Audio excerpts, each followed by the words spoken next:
Assalamualaikum warahmatullahi wabarakatuh. Shalom, Om Swastiastu, Namo Buddhaya, dan salam kebajikan.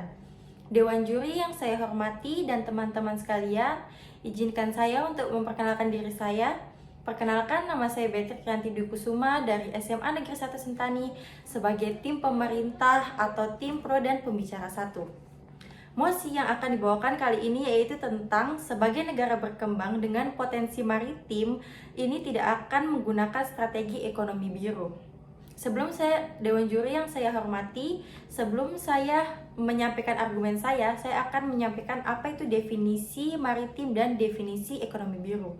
Definisi maritim, segala sesuatu yang terdapat di perairan laut Indonesia yang dapat dimanfaatkan oleh penduduk Indonesia dan dapat meningkatkan kesejahteraan penduduk Indonesia.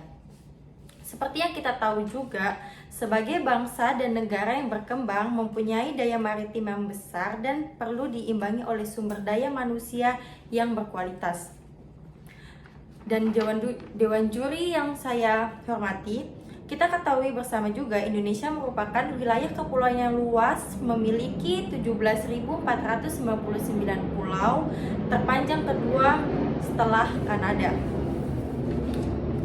Lalu, definisi ekonomi biru adalah strategi pembangunan ekonomi nasional yang mengandalkan sumber daya kelautan atau potensi maritim yang dimiliki oleh suatu negara. Ekonomi biru juga rancangan optimalisasi sumber daya air yang bertujuan untuk peningkatan pertumbuhan ekonomi melalui berbagai kegiatan yang inovatif dan kreatif dengan tetap menjamin usaha dan kelestarian lingkungan. Setelah menyampaikan definisi ini, saya akan menyampaikan apa itu dampak negatif menggunakan strategi ekonomi biru.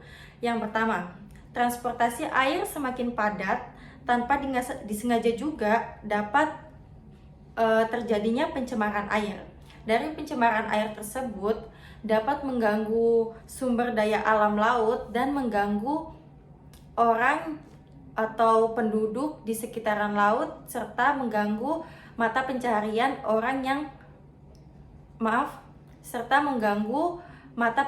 nelayan. Karena mata pencaharian nelayan itu terdapat semua pada sistem perikanan laut atau sumber daya yang ada di laut. Dan dampak negatif yang kedua adalah perubahan iklim.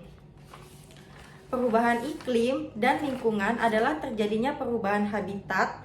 Itu dapat dipastikan akan menurunkan produksi perikanan. Jadi itu juga dapat menghambat apa yang dilakukan oleh aktivitas nelayan. Yang ketiga yaitu munculnya konflik budaya dan sosial akibat terjadinya pembatasan terhadap kelompok tertentu, contohnya nelayan pribumi dan nelayan berskala kecil. Dampak negatif yang keempat juga seperti dari terumbu karang di Indonesia yang berharga berada di kondisi kurang baik. Sampah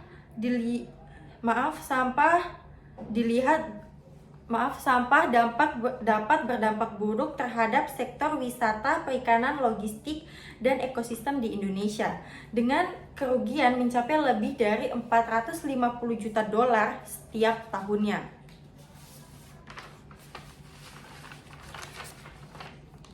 Potensi kerusakan alam yang mungkin ditimbulkan akibat Potensi kerusakan alam yang mungkin ditimbulkan akibat eksplorasi berlebihan yang dapat mengancam keberlanjutan pembangunan, sampah yang merugikan untuk ikan sehingga itu juga dapat merugikan bagi nelayan. Dan yang kita ketahui juga, sampah yang muncul dapat dimakan oleh ikan dan itu membuat sektor perikanan rugi serta bahaya untuk dikonsumsi oleh setiap masyarakat yang mengonsumsi ikan tersebut.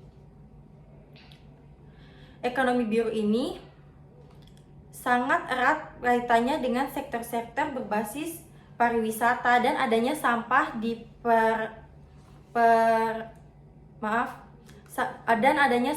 di area pelaut atau di area laut itu dapat mengganggu sektor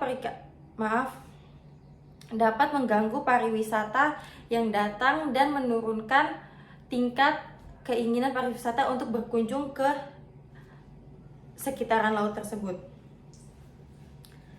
Keberlangsungan hidup biota laut sebagai bahan makan dan mata pencarian bagi penduduk di sekitar laut itu juga sangat penting, karena sekitar 38% ikan dari ikan yang ditangkap melebihi kemampuan ekosistem untuk mengembalikan jumlahnya. Jadi apabila ekosistem laut dirusak, dengan ekonomi biru ini sangat berpengaruh ke banyak orang, terutama nelayan dan para orang-orang di sekitar yang tinggal di sekitaran laut.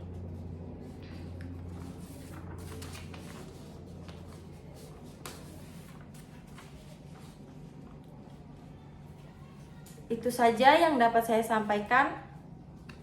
Terima kasih. Wassalamualaikum warahmatullahi wabarakatuh.